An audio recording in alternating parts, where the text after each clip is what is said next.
Yeah. But getting those little niche things, I think that's the key going forward, Mhm. especially for the next generation. Absolutely. Well, Joel, let's get into who you are. I know you because we're friends on LinkedIn and we've been friends on LinkedIn for a while now. Yeah. But who are you, Joel? I still am very curious. What's your background? I know you mentioned you worked in IT earlier. Yep. I know you said you're a popcorn farmer, all hand planted, hand picked, but give me a 10,000-foot view of who is Joel and how did you end up sitting here in this room with me right now? Well, I'm I'm I got a family. There's 11 of us kids. The family. We lived on a small 20 acres on the edge of town farm. We raised. We had the feeder calves, feeder pigs, and then we worked with other farmers that had cows on pasture. Hmm. So that's kind of my introduction. Young. I grew up into that. Um, we we lost the pasture ground. We lost that being able to have that access, and so things kind of dwindled away a little bit. By the time I was in junior high, that 20 acres, my dad just handed it off to me to, it's yours. You screw it up, Hmm. we're going to be in trouble, kind of thing. And I learned a lot, just with dad, knowing that crop rotation was important, and working through markets. Yeah, we're small. We rented some other ground too, but having that just a small version opportunity, you can make a small mistake, Hmm. here and there, and but still, you're resilient enough to have that going forward. Hmm. Um, What were some of those mistakes you made? well, Can you recall any of the little mistakes? Well, maybe not getting out to cultivate when they should have, kind of things, and rain come in, and the next thing you've got corn, 3 feet high that you're going to knock down if you go through. Those are the kind of things that Hmm. that I learned, and Dad's like, Dad was a, you know, taskmaster because that was the generation that was in. Hmm. Um, but uh, at that point, it was going into, I was doing computers. I was fairly good at it. And so I decided that was going to be my career path. Hmm. And so go to college, get a degree, winding through, 40,000, 40 years later, I'm like, I out of it because Hmm. it's just not for me anymore. And I found, we looked for a while and found, the 20 acres that we have right now. And the guy ahead of us had walnut trees. And we just like, this is something that, it's kind of a legacy type thing. And he had an offer from somebody else who wanted to just tear it all out and put horses on there. And Hmm. he wouldn't sell for a higher price because we wanted to keep the trees. Hmm. Um, and so we've been adding trees onto it as well, and with the idea that it's we'll never see a profit off Hmm. of any of those. But if 60, 80 years from now, my kids, my grandkids, my great grandkids, if everybody hangs on to it, is going to see a hefty payday. Hmm. If everything comes out right. But you get a derecho and Yeah, you guys were right in that path. we lost quite a few trees, and they weren't in the 35, 40 foot range, and we lost a few that way. But you still see the legacy of the damage of that. Hmm. Just driving up here, it's like bins are gone, trees are gone, and that's the derecho's 5 years Yeah. ago, and it still hangs around. Mm. Um, but at one point, I was unemployed, early on, and I talked with Dad. I said, well, maybe I should go back to school and further my degree and go forward. And I said, I could probably be a good lawyer because I know how to argue. And he told me that no son of mine's ever going to be a lawyer. Smart man. And so, but in that conversation, he said, he goes, you'd be a good farmer. Mm. And that's the first and probably only compliment I ever got from the guy. Mm. And so, but it's stuck with me. And thinking that, yeah, maybe I could have really put, had something, maybe not this size, but a little bit bigger than what I got. Um, it's one of those things that just kind of, it's like he's looking over the shoulder, and he taught me enough that I could possibly have a chance to succeed. But at the same time, seeing all those guys in the 80s, that's one of the that's probably the worst time for farming since the Depression. Mhm. And there was rumors that people would hide machinery, from the banks in order to try at least hang on to something so that they could keep going forward. And Mm. it was a tough time. The suicide rate was terrible during that time too. And I just Did your dad farm through that? we still had a few acre. We had the 20 acres and we rented others, and we still farmed through it. But Dad had an off job. Mhm. He was on the railroad. It used to be CB&Q, and now Burlington Northern, and and so I remember that comment on LinkedIn where somebody said, "You're not a real farmer if you have a side job, or if your spouse has a side job." And I wish I could go through the internet and just wring the guy's neck, because that's just a terrible thing to say to somebody, especially knowing those people that went through the 80s where the spouse had to work off just to pay for insurance, Mhm. and they still do that today Yeah. because the insurance costs are so high. Mhm. And to tell that to somebody, you're not a real farmer, it's like, no, no. Yeah, it's so rude. And so, with only a few acres, I still get that imposter syndrome, and I kind of like, well, maybe I shouldn't be talking about, my input isn't as important as somebody that has 10,000 acres or whatever. Mhm. Um, but I asked a neighbor, and would you consider me a farmer? And he said yes, Mm. but he used that word like you did, unconventional. Mm. Conventional farming, corn and soybeans, back and forth, cover crops, that kind of thing, and he said that you're just not a conventional farmer, Mm. and he's not either. So, Yeah, so what's your farm look like now? we've got about 8 acres in trees, so we're in that agroforestry Mhm. niche. We rent out about 8 acres, and that's for hay ground. Currently, it's in corn, and just rotating it through. We're trying, not organic, but organic practices. We, Mhm. we don't want, we don't like the pesticides, herbicide, all that kind of stuff. We're trying to keep it as natural as we can. Um, and then I've got another acre in a pond that's, yeah, and that slope, and then I work about an acre that I grow the popcorn. We've got some berries, I got fruit trees, and a variety of other little small niche crops, like table vegetables, that kind of stuff. Mhm. Um, but like I said, my popcorn is my main crop that I've been trying to develop and grow a market for on my own. And somebody asked me, goes, "Well, what's your end goal with this? You want to go out and get in retail stores?" And I thought about it, and it's like it takes a lot of capital in order to Mhm. get there. You got to have storage, you got to have drying capacity, you've got to have inspections and all. There's a whole ton of things in Yeah. the background that's got to get done.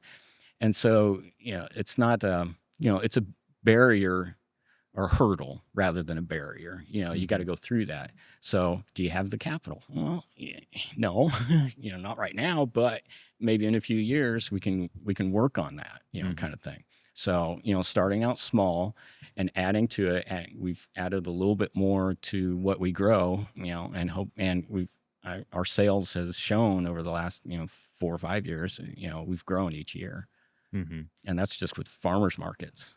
Yeah. So when you were thinking about coming back to farming, what was like, hey, this is kind of what I want to try to do? Like, what was that like? What was the driving factor to do what you're doing now versus going more conventional? Well, I know we couldn't afford, hundreds of acres. I know you couldn't do that. Um, but we were always looking for something to, you know, to to go to.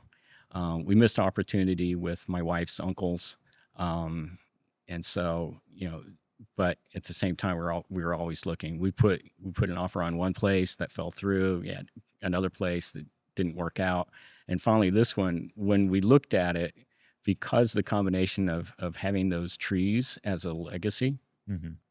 and it just kind of, it's weird, but it's like, it's kind of spoke to us that this is the place that we wanted to be at, and the idea that we're gonna there's no home on this, there's no homestead yet, and we were going there, but unfortunately, things happen. Yeah. We aren't quite there yet. So you still live off farm and then Yeah. just go out to work on it. Yep. Yeah. Got it. So what's been the like, when you're growing your non-conventional crops, like what's been the process with all that? Obviously you're doing a lot of stuff by hand. Obviously you're moving a lot of stuff in terms of like, just material and everything in general. You're probably doing a lot of handwork, right? Oh yeah. Yep. Yep. So like right now I'm picking by hand, putting it in and put it in laundry baskets is what I'm doing. And then just running fans to dry it out. And then mix it up. You keep it on the ear, I just, this is a typical ladyfingers, the variety. So it's small, it's not conventional. It's where a field corn get is much bigger than that. this is mature. Okay. And so that's your popcorn. Yeah. That's crazy. Yep. And so you look at field corn, it's much bigger. And so so the yields are a lot smaller. But at the same time, I'm once I shell everything out and I sell it at market, I'm getting $3 a pound, which translates in about 55 pounds per bushel. That's quite up a bit. A lot. Yeah. And I know in Des Moines, there's a guy that's selling popcorn at $6 a pound, which I think is way out there. But if that's what he get, good for him. Yeah, there's an interesting conversation there that I was having this with Neil the other day.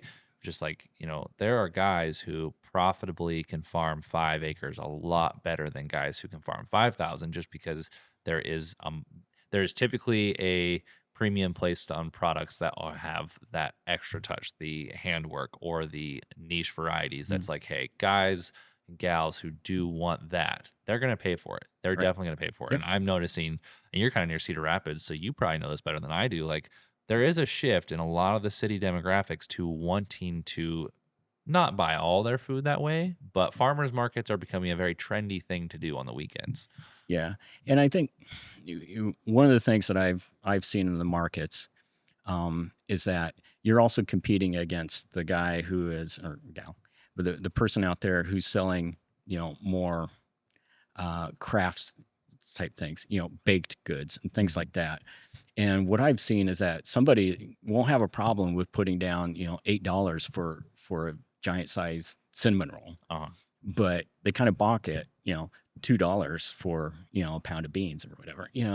So it's part of this. I'm not saying that that's necessarily wrong. Everybody wants a treat now and then.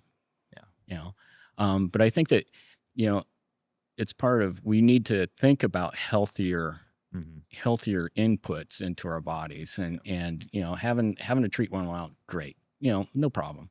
But fresh vegetables, the local meat, there's several of these local processors around that come to the markets too. If we can support these guys, all the way through that, I think that helps the resilience of the small producer. Yeah, and I think the dollars in the average American's bank account actually probably already are sort of in that food budget. It's just more in I eat out or I buy X coffee X number of times a week, rather than hey, I would rather be spending this on the meals I'm cooking.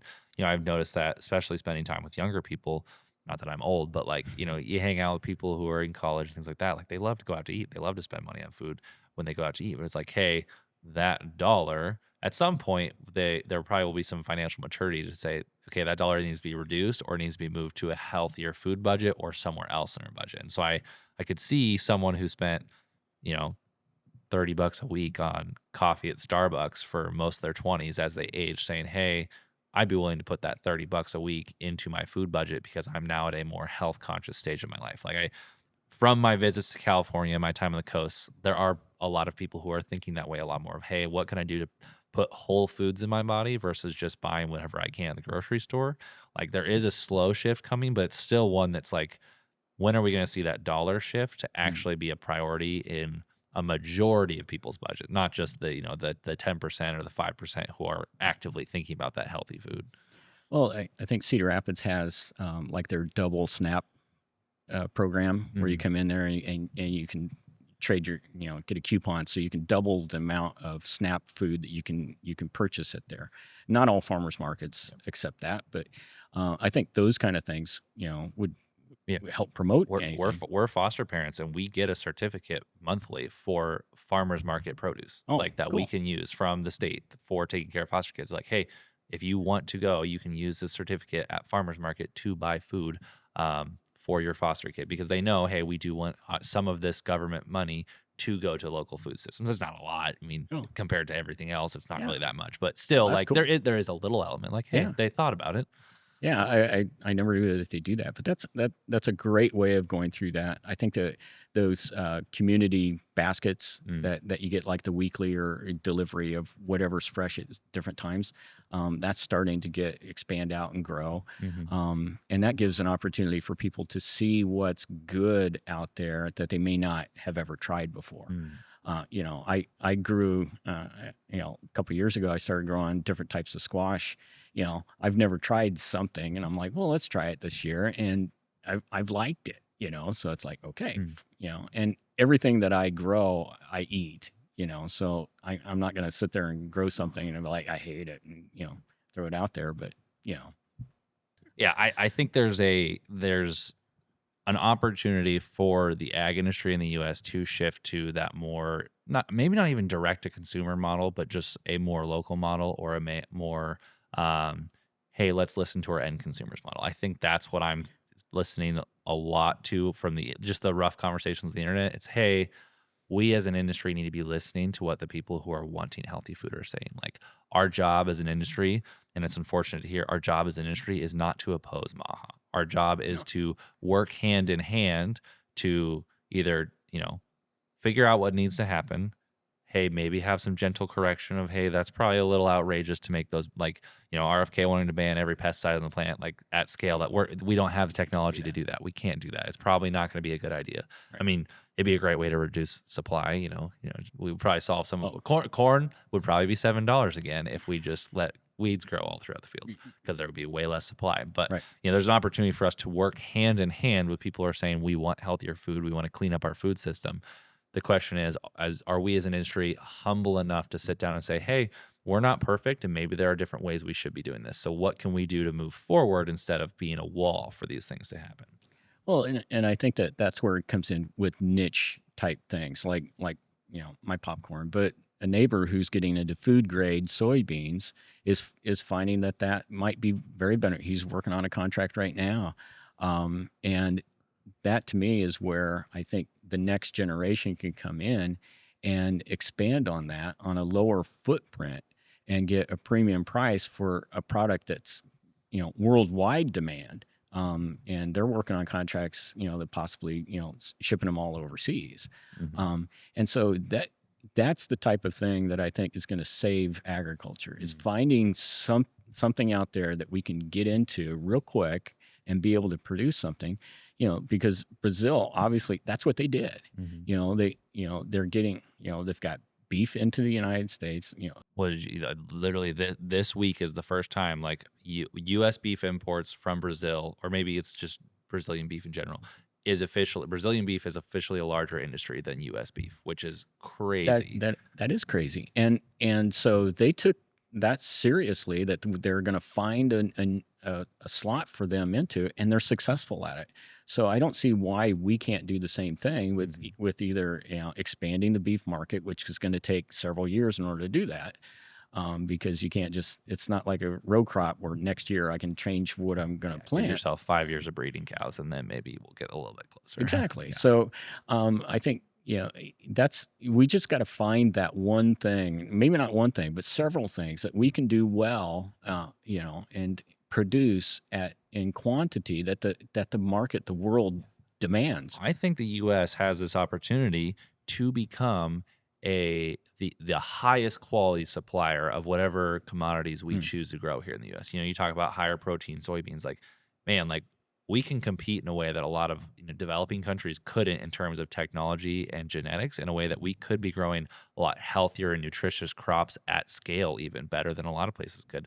And there's this option for us as a country to say, hey, what if we stop playing the bulk game and what if we started playing the quality game where, yeah, maybe China would want to buy, if we're going to stay, we're always going to have some form of commodity system in our country. Just it's too big, always going to be a fact. Right. So if we can at least have some of it become allocated to, hey, we're the premium product around the world where it's like, hey, China doesn't want to buy everything from Brazil because they know that the US supply quality even now will be higher. And what's happening is Brazil's officially starting to match us in quantity and quality. And it's kind of at Mm. that point where it's like, hey, we can't keep up with them in terms of quantity. They've got a lot more land that they can farm than we can, and they have a lot better weather to farm than we can. So how can we say, hey, it's 10% better up here in the US, Mm. 15% better. It's a higher quality product for your country to buy. Or same thing with beef, like, hey, it's just more nutritious. It's just higher quality. Like you're gonna want to buy this. And there's several people talking about having nutrient dense foods Mhm. here in the U.S. and there's several people that have been talking about it over the past few weeks and proving it out, by taking it out and having it analyzed.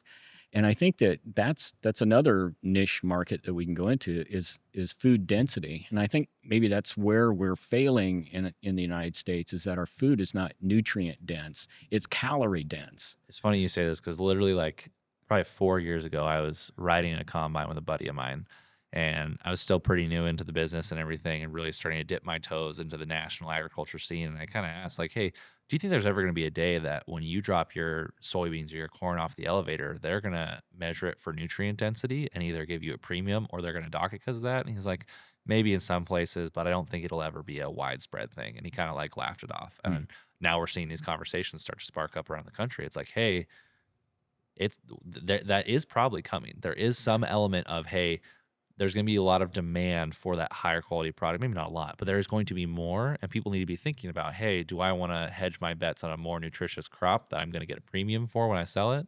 Or even what will probably happen is the co-ops will start docking people for lower quality stuff. If we're going to talk about how Yeah. typical businesses function, that's probably what's going to Yeah. happen. Yeah. Yeah. But I know the neighbor who he sent his soybeans off, and so they analyzed it. I don't I don't know if we'll ever get in my lifetime or what I have left anyway.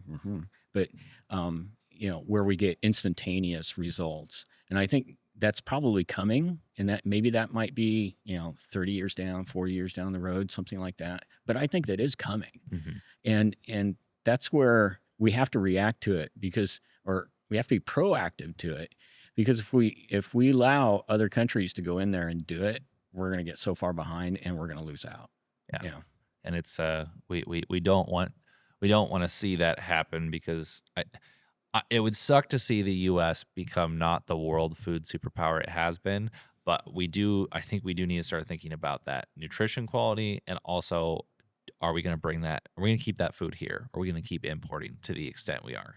When countries are mad that the tariffs are affecting their exports of their ag products to our country, like I get it, but it's like, hey, we as a US industry really need to be thinking about, like, is it more important to be exporting corn overseas or is it more important for us to be feeding our nation ourselves instead of entirely dependent on trade partners? Like, we're not thinking about things like that probably the way we should be in terms of, hey, that resilient agriculture industry we were Mm. talking about earlier is like, hey, are we resilient? If something happens, if we have another large war, if we have a massive drought that wipes out large portions of the country, can we figure out how to support ourselves or are we going to become beholden to someone else to support us and prop us up? Right. And my little acreage is a microcosm of that because, we had that 3 weeks of 95-degree heat and I lost my berry crop. My Mhm. my aronia berries they just dropped. And so that's if I don't have something else to help out in that area, I could lose out for the whole year. Mhm. And in 2019, it was so wet spring, I never got anything into the ground. So that's all I had was my fruits. Yeah. Mhm. So yeah. And that's how a lot of guys, I mean, I tell people this all the time. Everyone in Iowa sold off their cows. Like for a lot of time, long time, cows were kind of the thing that propped up your commodities, or vice versa. The commodities would prop up your cows, depending on how the year's going. And most guys who have cows and row crops right now are the ones who are not complaining about the current situation. 'Cause they're like, Mm, yeah, beef prices are great, very thankful for that. yeah. Commodity prices are low, but they're kind of canceling each other out, and they're keeping the farm afloat another year. Yeah. So, Yeah. And I think, that diversification, we've gotten away from that where, back 80 years ago, it was, guys had, cows, pigs, chickens, and all different kind of things, not just to feed themselves, but their neighbors, up Mhm. the road.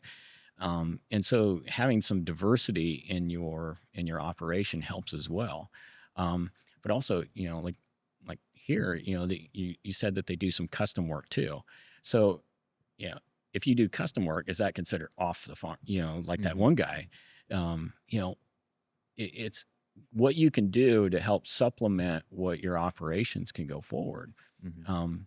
And farming is not for the weak-minded, No. and I'm just a small guy, and I'm just taking it as a whole, and from the history of what I've seen, from since the '70s, dating myself, unfortunately, but there's a lot of history there that I've experienced and I've watched, and saw it in my neighbors, and the tough times and the good times.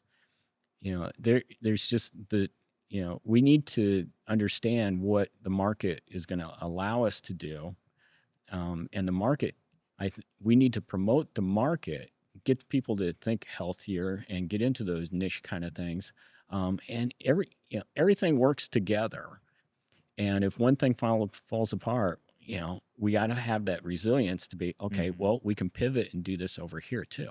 Yeah. You know, 100%. I mean, there's a reason tires have 6 to 8 lug nuts and not two, because yeah, two lug nuts, when one falls off, you're in a pretty bad yeah, situation. 6 lug nuts, one comes off, you're probably going to be at yeah, least you're okay okay, to make it to the next point down the road. right? What has kept you interested in agriculture over all these years? Like, what's been the either the it factor or the thing that's been like, hey, yeah, I worked in IT for a long time, but this is what I want to do when I retire and when I'm ready for the next thing. Well, the family history, we've got generations that were farmers. My grandfather, on my mom's side, he grew up, being shipped off there for the summer, spending a few weeks down there.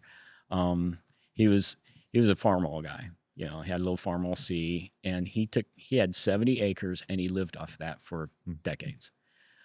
You can't live off of 70 acres anymore unless you really got something Unless you have a going on. high manual labor, high output crop that's very You, niche and you, very directly targeted you and marketed. you don't, the family farm, is kind of a semi myth anymore, Mm. because you can't just have, well, I have my 80 acres and I can live off of that. And yeah, you can, but what kind of quality of life you're going to have. And that's why we The just, the self-sustaining family farm that is not, I'd say in Iowa, you can probably be self-sustaining as one person in the traditional row crop model, 500 acres. If you want to stay, you're doing corn and beans, 500 acres, probably that floor for you to really be living at least an okay Mhm. lifestyle without having to either be in poverty or have that off-farm job. Right. Yeah.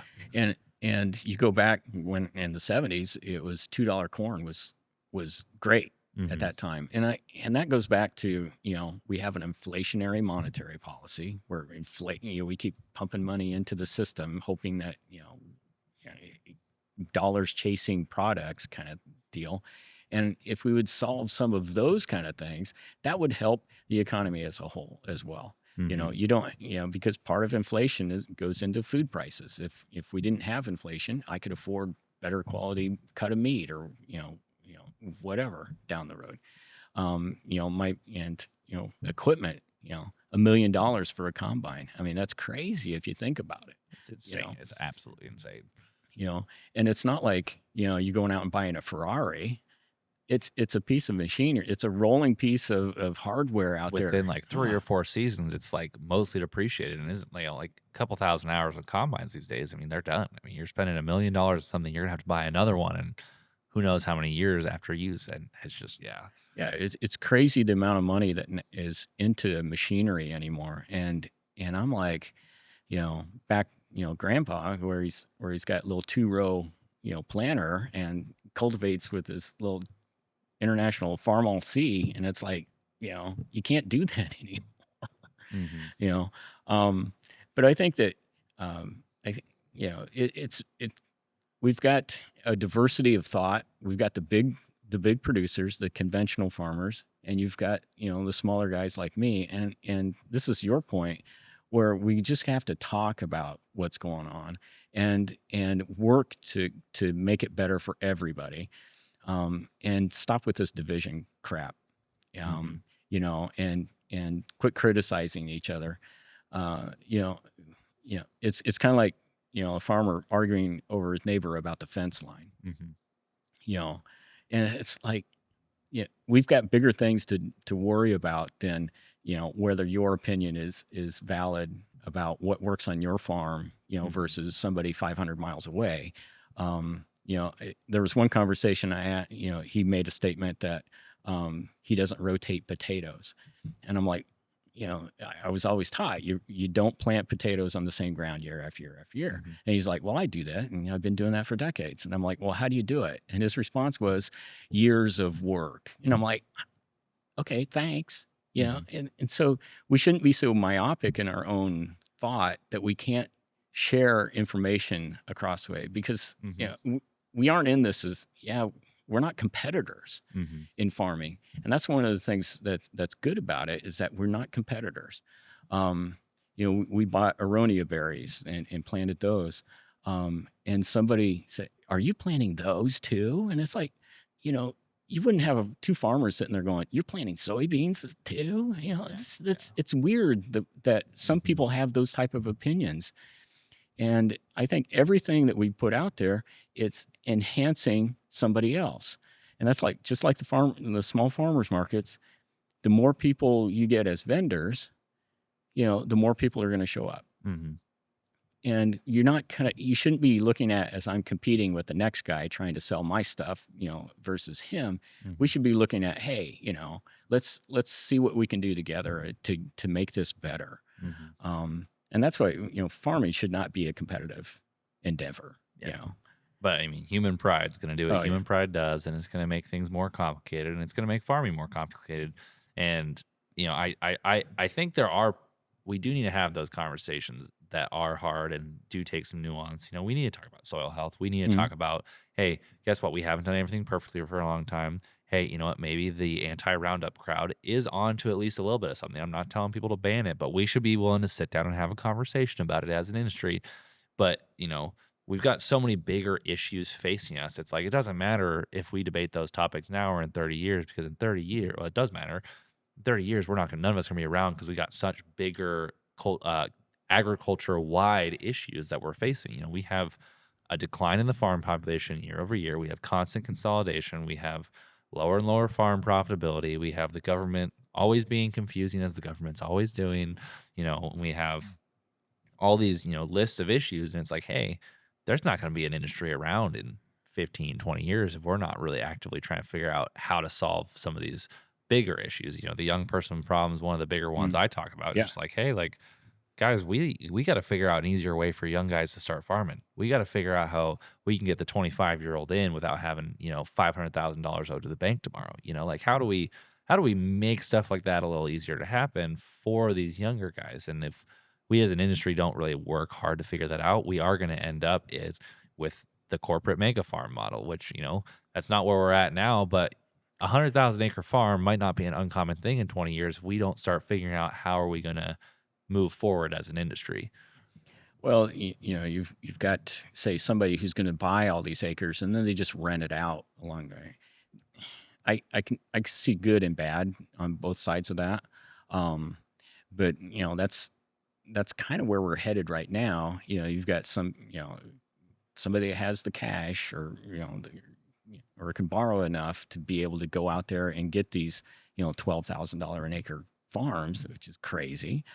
And so that's the affordability of even getting purchasing ground is out of the realm for anybody Mhm. starting out. It's just Yeah. That's just the way it is, and you got to look at rent Mhm. at this point.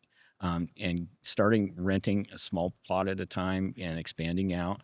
um, you know just it's like bootstrapping a small business, at Mhm. like what you're talking about, last couple of days. um, we it's we just got to figure out what works for you. Mhm. Inheriting a farm, it just doesn't really happen anymore, Mhm. because they're just so big. And taxes. Mhm. it just Taxes and yeah. siblings and poor estate planning and all that, It, just yeah, can that's rip farms apart really quickly. yep, and that's another thing, the estate planning type thing, and putting things in trusts and all that. Get legal advice in order to do that stuff. I'm not the guy for that, but you got to think about the next generation, and I think a good portion of us don't. It's just not in our nature to think about the next guy, Mhm. the next landowner or the next person who's going, or or 2 or 3 generations down. It's just not in our nature to do that, and that's why when I'm talking about the trees, I'm not thinking about me. I'm thinking about my kids, the grandkids might have some income off of it. Mm. So So how do we get that conversation to be much more present? We know the statistics. We throw around there's a 55-year-old farmer. He's going to be retiring and passing his land on in the next 10 years. The great land transfer. mm. Most farmers and ranchers are retiring out in the next 10 to 15 years. It's like, cool. We see the news headlines. What are we going to do about it? Well, and that's listening to that book, Land Rich, Cash Poor. He talks about it. That's been talked about for generations. Every generation has that same problem, and so I don't. I guess I'm not confident we're going to get it solved in our generation.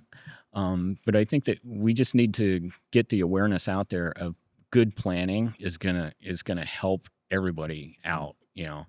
Um, and the idea that I'm gonna give it to my eldest son and he's gonna farm, that died a long time ago. Mhm. It still happens, but it's just not as common as it was 100 years ago. Or Mm. whatever. Yeah, I sit down with friends and people I know in the industry, people I trust, smart business people, leaders, whoever it may be, and I'm always trying to figure out, guys, what are we going to do about this? Like, how can we tackle this problem in a meaningful way to not just keep the industry maintaining but thriving? Like, how do we get to that point where it's like, hey, we have people knocking down the door to want to be here and figure out how to be in here, and how do we kind of give people an on ramp to get in and get started. A guy like me, I mean, what am a the selfish motivation for my business so that I can start farming on my own, and be able to do that without having to owe the bank $1 billion.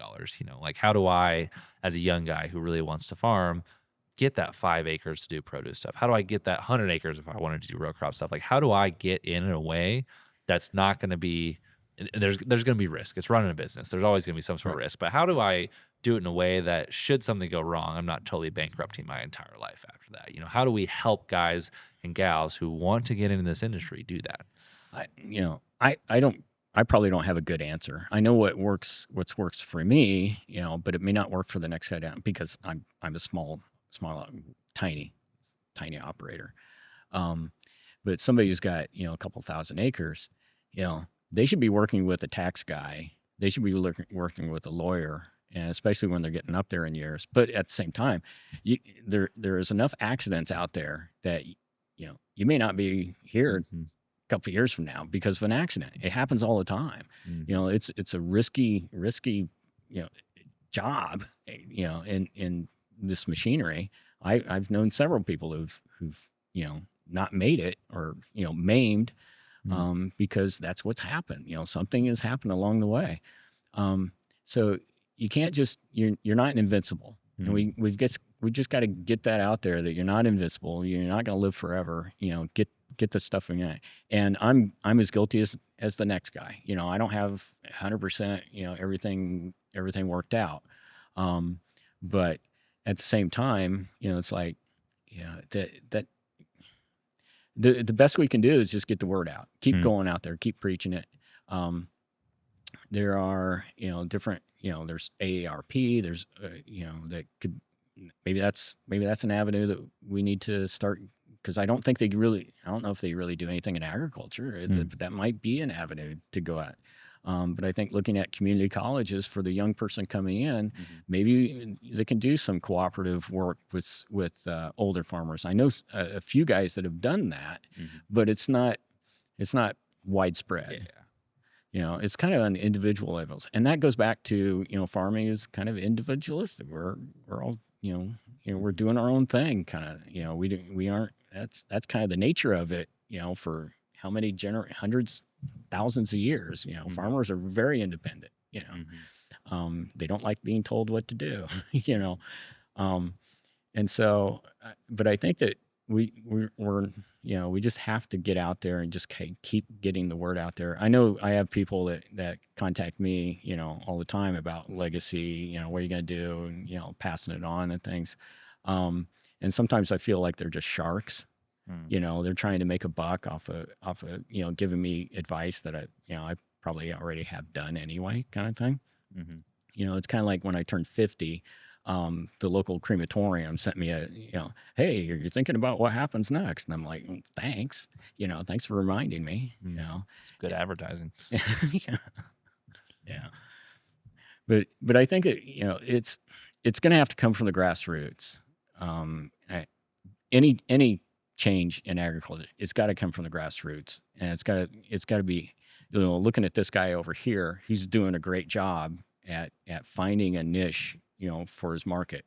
you know this guy over here, he's working with the young people coming in, mentoring Mm. to get the next generation going. And I think if we promote those kind of things, we find these people and promote them, that's where other people will be like, maybe I should think about something like this. Mm. And that's probably I think that's one of the better ways of trying to get out there. Let's get find these people that are doing it right and promote them. Mm.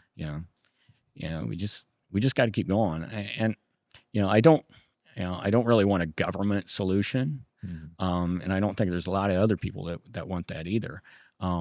But if we don't solve this, somebody's going to come along and say, "Hey, this is the way it's going to be." Yeah, I mean, it's never fun to say it out loud, but if we look at the history of agriculture, it has been a lot of the government with a carrot and a stick, Hmm. of, Yeah. all right, industry, we got to move this way a little. Here's some money. Do this. We want you to do this. If you do this, we'll be happy and you'll make a little couple extra dollars.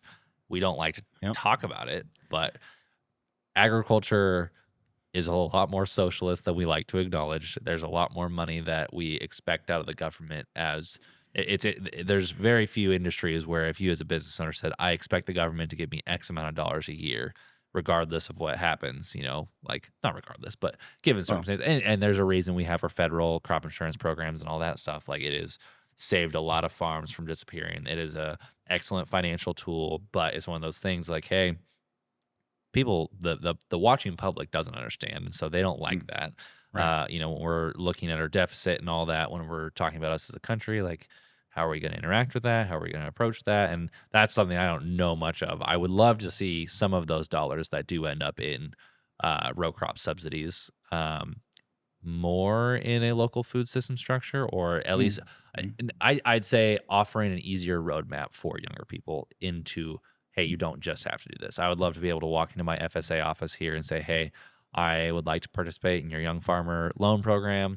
Could I borrow some money to go get a couple acres to produce produce instead of corn and soybeans? It would be really hard for me to do that around here. I think I'm going to try at some point, but mm. I think that a lot of banks would look at me and say, we Oh, just we can't do that yeah. if, unless you're farming corn and soybeans in Iowa. We Oh, can't give you any money. Like yeah. that's Yeah. Because almost 100% the conversation is going to happen. So how do we help that not happen as much?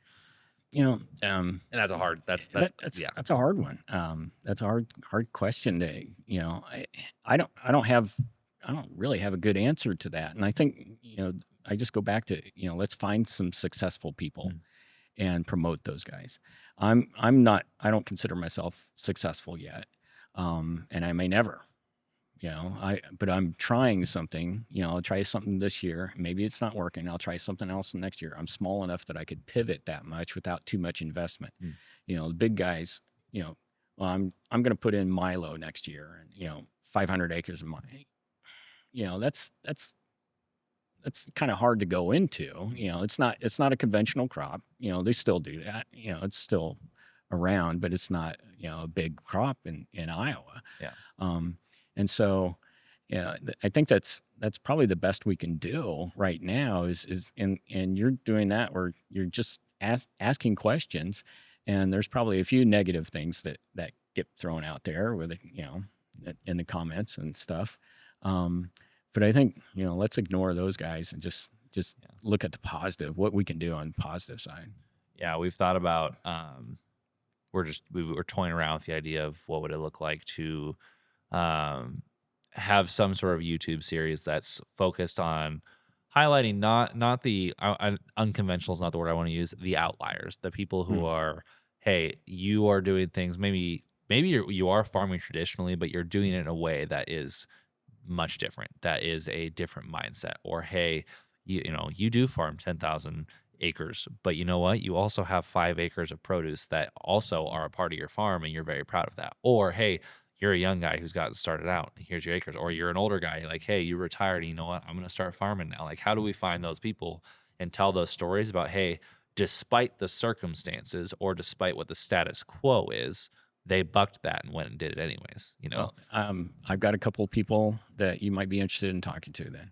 We might have to make a list. Yeah. What is one thing that you see in the industry that you would love to see change? You know, if you could snap your fingers tomorrow and something about the agriculture industry would be different, what would it be? Well, this idea that um, you aren't in the traditional farmers, then you're not really, you're Mm, ignored.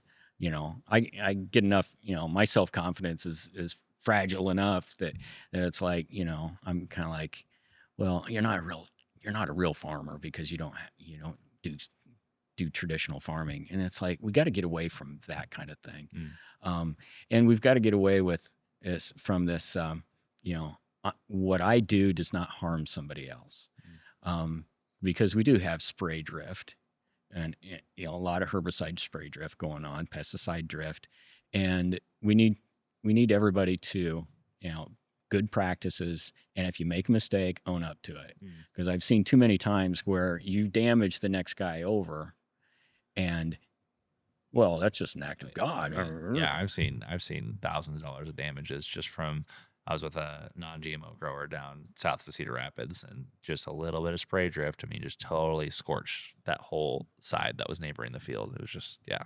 Yep. I know there's a winery down by Marengo that had that, and it was lawsuits time back and forth. Mhm. And I know there's some damage that went over my brother, and the next guy, he's just like shrugged his shoulders on it. We can't do that. We can't do that to each other And because it can be a total accident. It's just can you be a good neighbor? Can right. you be that good neighbor about it? Like, hey, yeah, I sprayed it was a little too windy. I damaged your crops. What can we do to figure this out and make this right? Like, stuff happens.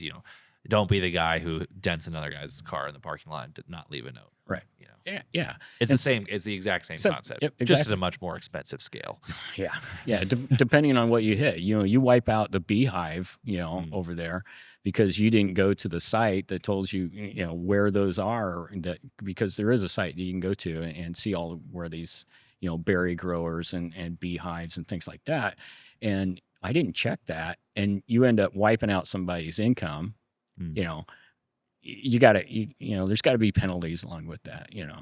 So how do we have that conversation without absolutely outraging? And that's a conversation that's hard to have. Of like, how do we have that conversation of how do we do that in a way that's not going to severely piss off a crowd or create even more issues and more discrimination against each other? Like, how do we enter into that conversation in a way? And I'm still figuring that out too. That's I, what that roundtable thing's about tomorrow. I was like, guys, we just got to start figuring this out. Like, start navigating these conversations we, because we've got to have hard conversations, and we come up with, and we have to come up with it. We're not going to have all the answers either, and talking, it may take several years to like, okay, and we're always going to have these outliers out there that somebody does something stupid and, and gets thrown into court. I've got one neighbor, he owes me money, because, some custom work I did. And, I'll never see it, Mhm. because I went on Courts Online, and in 2 months he had like 12 people ahead of me. He just never showed up. So he gets summary judgment. I'll never get my money. Mhm. Okay, great. Chalk that up to experience and go on. But if I was, like some of these others, I'd be over there banging on his door. Oh, You know. yeah. Um, and so we can't harm each other. We got to be good neighbors. Mm. But I mean, that's yeah, it's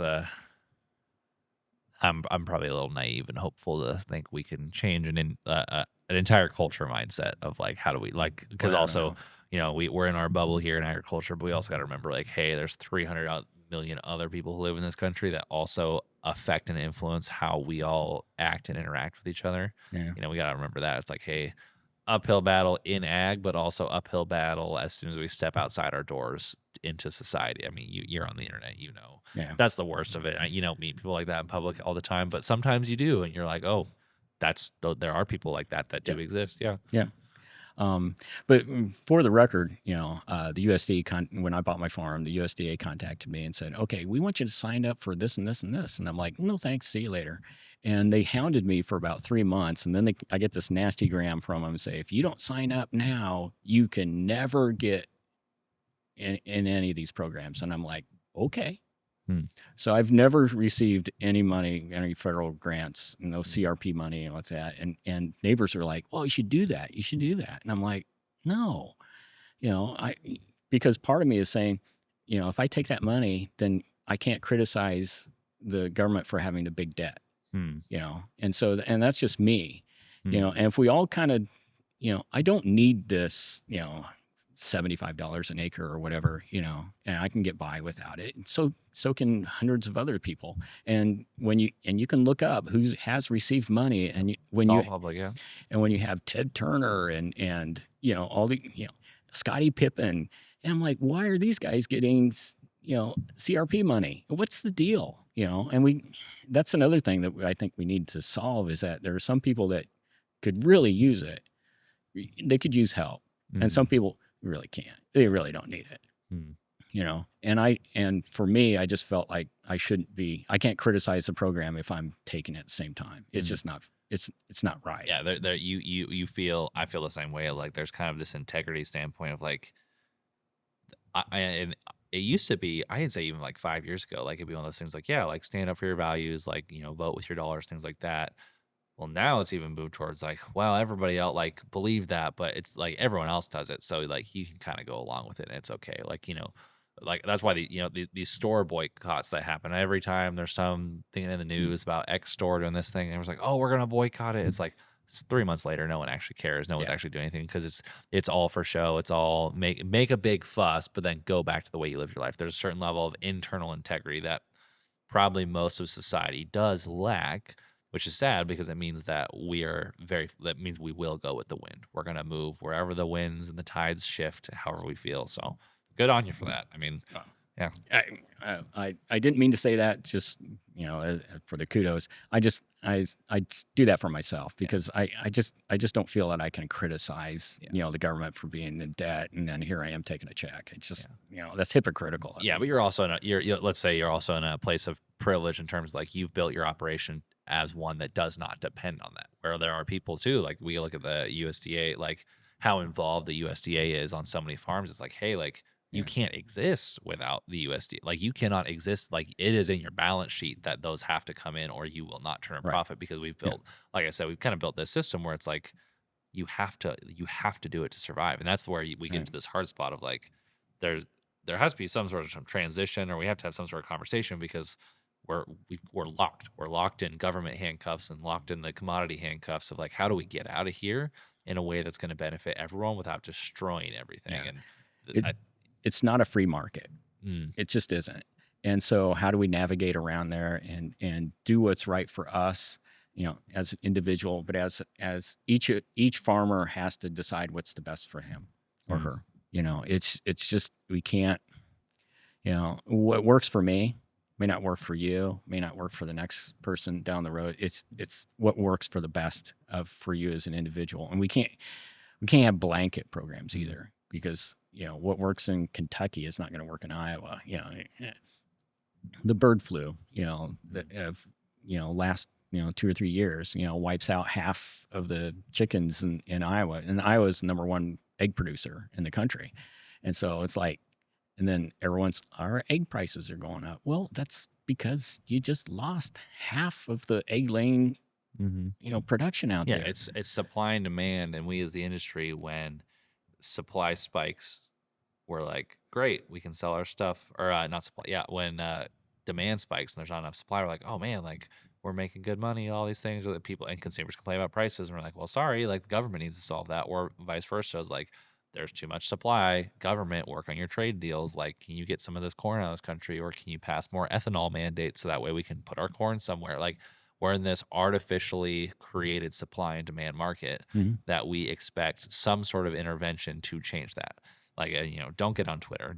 Don't get on No, ag Twitter. It's kind of a no. mess these days. But everyone on Twitter is really pissed at Trump right now because commodity prices are in the dumps. It's like, guys, we all voted. Like most of us, most of the people in this industry voted for something like that. Not everyone, but like you're like, hey, he's going to solve farming, and here you are saying, oh, we're in the worst spot we've been in years. Like and the thing is, it's the last presidency was the same thing. We need a new president. We need a new president. It's all these. Mm. It's like, okay, guys, we're pointing fingers. We're blaming other people. We got to change how we're interacting with this system.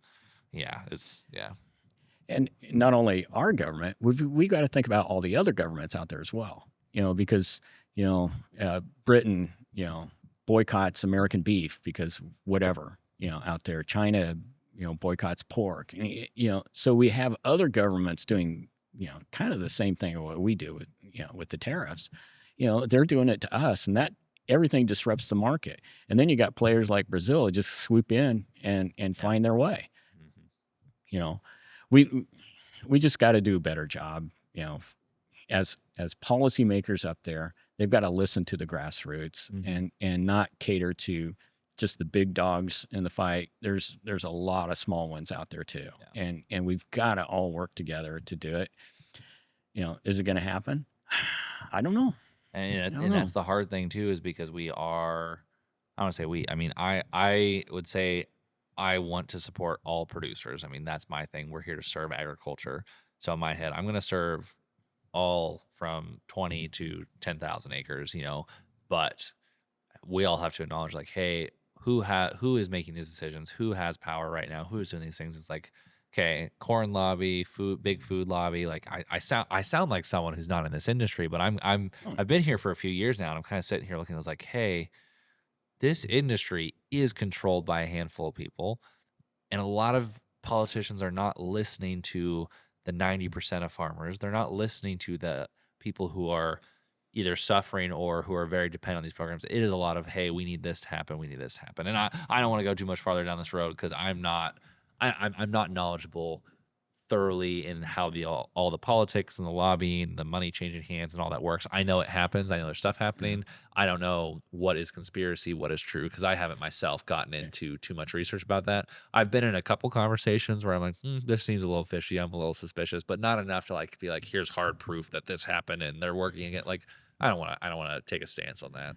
Well, if you look at it, the Cargills, the ADMs, they're going to be making money regardless of how well the farmer is doing or they're going under. They're still going to make their money. And so I would hope that we think, let's listen less to these guys, the Bear, the Pine, all these big guys out there. They're just, they're going to be making money off it. They're going to be fine. And they lobby, but they don't need to because they're not the ones that are in trouble. Yeah, Yeah. and it's one of those things. I said it earlier this year. Like, ag business has kicked the farmer out of the building. Mm, Like the farmer no Pretty longer much. needs to Yeah. be in the building for ag business to function. Like, they've kind of gotten to a place where they have exactly what they need, and they have most producers exactly where they need them, and it's kind of just battling between each other, making sure they maintain market share over their ex competitor. Things like like Deere's not worried about you know farmers not buying their tractors. They're more worried. I mean, maybe right now, but Mhm. they're more worried. Like, hey, how do we just make sure we keep them in our ecosystem? How do we make sure they stay as customers that we've already secured for them? Like, how do we just keep people exactly where we need them to keep buying from us for the next 20 years? Well, and they're looking at like subscription models for some of their software for some of their equipment. Yeah, And I'm like, okay, yeah, great. that's a whole nother Yeah. Oh conversation. yeah. I Oh literally yeah. we Neil interviewed one of the Case IH technology people, and they're one of the big selling points now is you don't need a subscription to run Case's stuff, because it's like, oh, that's a marketing point now. You don't need a subscription to run your machinery. That's pretty neat. Yeah. But that gets into a very complicated Oh yeah. Oh conversation where yeah. I'm like, Yeah. I don't even know. I mean, Deere's been sued a dozen times and all this stuff, and so that's all changing every single. I mean, as we sit here, sitting right in front of a John Deere tractor. So I don't. Once again, that's a Well, conversation I probably shouldn't get too far into. no. So. Well, it's another thing that, you can get deep in the weeds and it's not going to get solved by two guys talking about it Yeah. right here. So, yeah. And my goal with this is just like, hey, let's start having conversations and having some less echo chambery conversations about agriculture. It's really easy to listen to a podcast and feel like it's just like, okay, we're in this agriculture bubble, this Mm, silo we have, and we're not getting outside the walls. We're not talking about some of the more pressing issues, or we're not talking about how we can move forward as an industry. Like there seems to be a lack of thought leadership in a lot of circles in this industry. And so if we can sit here and have one of those conversations that, hey, we're not right on everything. We don't know everything. I'm trying to come at this from a position of humility of like, hey, I really just want to start figuring out some of these problems and I just want to start talking about them in front of other people because we got to have these conversations to move forward. If we yeah. can start there, someone smarter than us will figure something out. Hopefully, yeah. And there's plenty of people smarter than me out there, so we Same. work on that. Um, and I don't want to put me as an example because I think I ended up being lucky enough to be in the IT industries for a while to get the money to buy the acreage so that I'm not in debt anymore on it, so I can do this kind of stuff. Um, but I'm out there hustling, which is part of farming too. You get out there hustling. I'm finding a market for my stuff, um, and it's been growing, expanding, year by year by year, and I can see the numbers on it. But at the same time, I'm just as vulnerable as every other Yeah. farmer out there, and 2 months, you get more rain than you need or no rain or excessive heat and all that kind of stuff. It's let's Mhm. see, yeah, the Magnificent Seven in Mhm. that movie. The old guy is sitting there, so farmers complain about too much rain and not enough rain and it's too cold and it's too hot, and that's what farmers do. Uh-huh. We are complainers. Oh man, I feel like we had such great weather here in Iowa, like a really good cropping season. And you still hear like, oh, well, it was just a little dry for a little too long. It's like, yeah, but like we had some perfect rains for a lot of the, like, it's always, there will always be 1 degree variable off. That's, yeah. Yeah, and we had that heat, which affected several different crops, but it also enhanced some others Yeah. at the same time. But I know for some of the sweet corn crops, it matured so fast that you're picking and you're thinking that okay, we'll have a week, boom, done. And they only had a few days where they had that open window on some of that, and I was like, and each year is different Yeah. because I'm like, man, I've never seen that before. But it makes it fun. It makes it, Uh, that was the guy I farmed for. That was one of his favorite things. It's like, man, like every day is a different thing. Every single day you're gonna like you can be farming 30 years, you'd be doing the same crops. You could do you could have the exact same plan every single year and something's gonna change and it's gonna make it different than it was last year or the day before because that's just how the weather works. That's just how God made it. That's just like how things are gonna happen. And it does make it enjoyable. Also create some anxiety on the bad days. yeah. And so, my wife works off farm, obviously. So, I have that, insurance that we're not going to go under or anything. Um, and so, but at the same time, I'm learning from those things that went wrong. You don't learn much when things go right because it's like, oh yeah, everything, but you learn best when things go wrong. Mhm. So, with the berry drop, well, I found out, what we could do for next time. There's adding phosphorus to the soil will help keep that from happening again. Okay, I learned something. Yeah. It cost me a few $100s, for the crop, but yeah, okay, next time, it should be better, Mm. hopefully, unless something else happens. But you learn that, and you learn that. You just gotta make enough 1 year to offset those things the other year, and that's just farming. Yeah. Yep. So, And maybe my kids or grandkids can come in and if they want to, and it's their decision, once they have it, whether they want to continue or they just want to, keep it renting, mm, to pay the taxes and all that kind of stuff.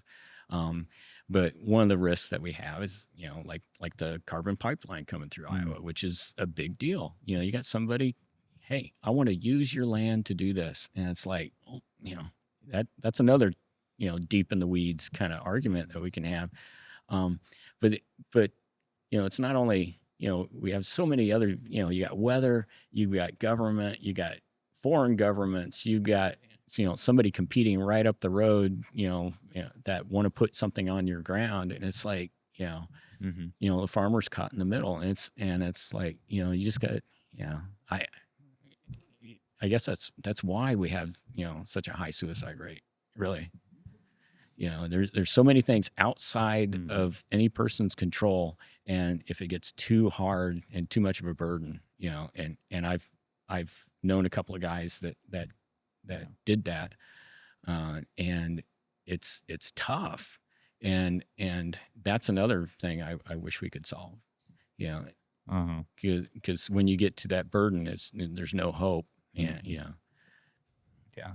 And we always have that conversation about once a year. We talk about Farm Mental Health Day once a year on the internet. Everyone, likes all the LinkedIn posts and says, shares, this is the thing. But it's then like, okay, well, the other 364 days of the year, how often are we talking about that? How often are we creating spaces for conversation for stuff like that? Like, like yesterday, and also the willingness to share stuff like that. I mean, after I posted that post on LinkedIn the other day, just about, us losing $100,000, it's just like, I had like 4 people text me. It's like, hey, if you ever, I'm not stressed or anything, but like, hey, if you just want to hop on the phone call, like, just let me know. And it's like, yeah. oh, I felt very cared for. I was like very thankful for those things. It's like, once again, also we have that independent farmer mindset where it's like, I'm not going to share with my friend or my neighbor that it's a really hard year and that it's stressing me out and that like the farm might go under or this might happen. Like, and that can weigh on you. Like that can just, yeah, it's, Well, the Instagram world where everybody is sitting out there, great, everything's going great and like that,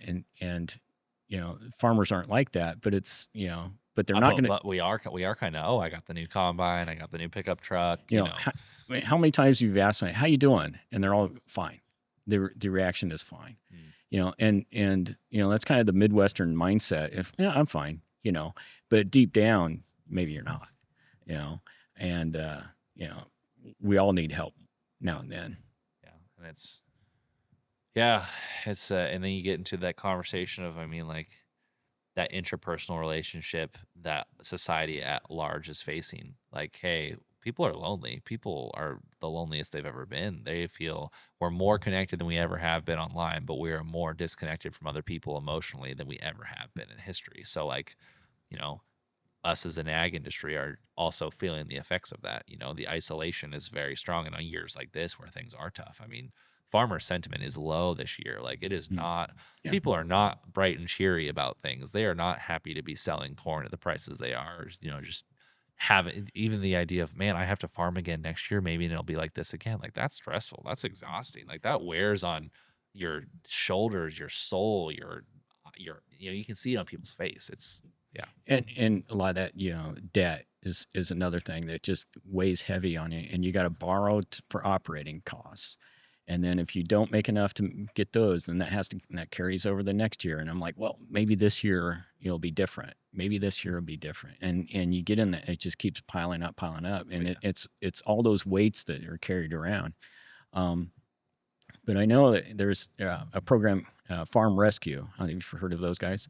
We are good friends with Farm Rescue. Yeah, I love those and guys. I think that's another thing out there that one of the characteristics of farming is when something goes wrong, and you need help, ask, and you'll have dozens, if not hundreds, of people showing up to help you And out. and if you ask the farm rescue guys what their biggest problem is right now, it's not that they don't have funding, it's that they're having a hard time finding people asking for help That because people will literally, it is one of those things, it's almost always the neighbor who calls and says, "Hey, our yeah, neighbor had this happen. Can you come help him?" exactly, exactly. Yeah. The guy who had a heart attack or something, and he's laid up, can't do anything.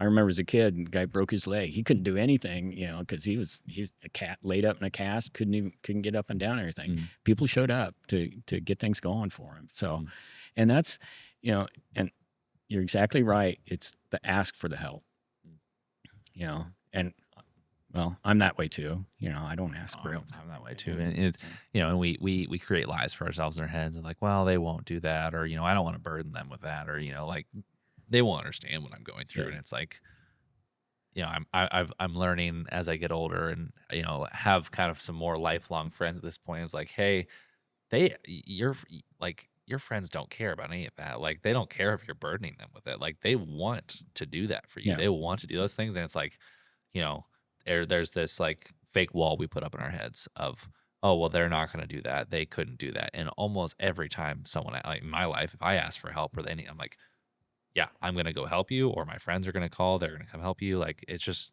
yeah. And that does exist. We just kind of lie to ourselves, I think, a lot. And it's hard because people who are hurting and in pain, it's not easy to have that conversation. And it kind of, I've struggled with depression before. It like, it kind of goes in one ear and out the other. Of like, it's just like, it's not, it's so hard to Yeah. get through. And I think some of it is, well, you can get to that mentality of I don't deserve help, or, and that's even at the probably the lowest point. I don't deserve it. I don't deserve these friends. I don't do it. And that when, that's when you need the help the most. Yeah. Mhm. That's kind of a dark path that we went down, but it's all part of this industry. It's got a history of problems that these guys carry Mhm. and It's not a don't let history, go. it's a cycle. It's a Mm, history of a cycle that we seem to be trapped in. And that's kind of like, this is kind of my first full swing ag cycle of like, okay, like I've seen it where it's good, I've seen it where it's down. I see us all talking about how it's going to be good again in a few years or next year or whatever it may be. And I'm kind of sitting here like, okay, now I'm starting to study history. And I'm looking at how commodity prices have affected on-farm income, all that stuff, and I see this graph going up and down, up and down, up and down, up and down. I'm sitting here questioning myself, like, when are we going to acknowledge that this is really damaging? Like that this crazy cycle that we're trapped mm, in, every time we go low, we're losing people, not just to bankruptcy, but to suicide, to just giving up and selling. Like mm, when are we just going to acknowledge, like, hey, every time we go down, we're losing people, and we're not losing people in a healthy way. We're not losing people because they're like, oh, like, I want to get out. I'm ready to move on to the next thing. I'm gonna give it to the kids. It's like, no, no, like they're done. Like we're losing 100-year businesses every time this happens in a bad way. And like any other industry, we lose a 100-year-old business. It's like that's a big deal. Like, oh my gosh, and losing the family mm, farm is a big deal. But yeah, it's like, why when everything goes down, everybody starts going bankrupt, we like to talk about it, but then when things go up, we just forget that it happened and we produce as much as we can again. We're happy that it's happening. We buy the new pickup trucks, we buy the new boats, whatever it may be. yeah, And then we go down again and we're all like, oh, no, farming's really bad. It sucks. Like, right. yeah. A while ago when GMC was in trouble, they're facing bankruptcy, and the government bailed them out. And we probably have that type of bankruptcies on an individual, but cumulative, close to that. You know, I- too often, Mhm. way too often, and you know we would be up in arm, taxpayers would be, oh, we can't bail everybody out, Mhm. but we can get those big guys, we can protect them, so that's my little class warfare comment Well, there's out a there. reason I won't drive a Chevy. So, yeah. So, if there is one thing that you would want to leave listeners with, what would it be? If you had to, prospective young farmer, someone wanting to pursue education or pursue a career in agriculture or wanting to do things differently, like what would you tell them? If you want to pursue agriculture, I think the best thing you do is find a mentor. Get out there and hire yourself out. When I was a kid, I hired out to neighbors too. A lot of times unpaid because dad owed somebody a favor and it's like, hey, go help bale hay for that guy. Mhm. And you learn along the way. And so you understand how much hard work is going to be in that, but just there's different ways of some of the community college programs that you could get started in and then start hiring out. Mm. um, you know they don't bale hay like we used to, the square bales. They don't Mhm. really do that too much anymore, but it's still doing it, but that's hard work. Yep. Understand that farming is hard work first, and then it's hard on you second. But I think that get out there and find somebody, because there's always somebody looking Mm. for a hand. And once you get on to doing the basic kind of things, then they'll trust you to drive the tractor or to run the combine. It's going to be a step process. It's not going to be overnight. You're jumping in and you're doing everything. No, you do the menial. You end up doing the menial stuff first. Learn along the way, and you'll go on and keep getting bigger. And I think start small. That's kind of the same thing. Is start small. Get out. when you're ready to start doing this kind of thing, start small. Get the used tractor that's barely functional, and it can work for you for a couple of years to get started on that. You don't you can't just jump in and walk into a bank and get $500,000 loan to go get it, just rent a few acres and to get some equipment and go out. It's not going to happen. You got to start small. It's the only way. You can dream as big as you want, but if you're not willing to take those little steps, you'll never go anywhere. So. Yeah. Well, Joel, it's been a good time. Thank you for your time. So, farmer, conservationist, former IT professional. Well, yeah, I'm a former IT. I don't do a lot of IT as much as I used to, and I've gotten more away from that. But it's a lifestyle that I've chosen, and it's now I choose my day, and somebody else doesn't. That's the dream. I mean, I tell people all the time, it doesn't matter how much money I lose in business. I don't have to ask anyone for PTO requests anymore. Right, Tyler? Well, no. And I say that I choose my day, but at the same time, it's weather. Yeah. It also chooses it for me. It's either, if it's raining out there, I can't do outside work. I got to do inside work, but I got plenty of it. I can choose whichever things. And that's one of the things I tell my wife, because she'll ask me, what are you going to do today? And I'm like, okay, I'm planning on doing this. But what I plan on almost never happens because something else bumps it out of the way. That's the story of my life these days. So, well, Joel, it's been a great time. I appreciate you driving up here. I appreciate you asking me to come up here. I hope we got further along on some things, and I'm not an expert in anything. So, I just have, I've found what works for me for now, and who knows, it may not work next week or next year or whatever. But I think, it's positivity and being optimistic. And I'm naturally a pessimistic person, but I think we just need to look at the positive and be optimistic and force ourselves into it. And I think we'll end up finding our way. I think we'll figure something out. So yeah, I hope so. Sweet. Well, awesome. Appreciate it, Joel. Well, thank you. Appreciate it.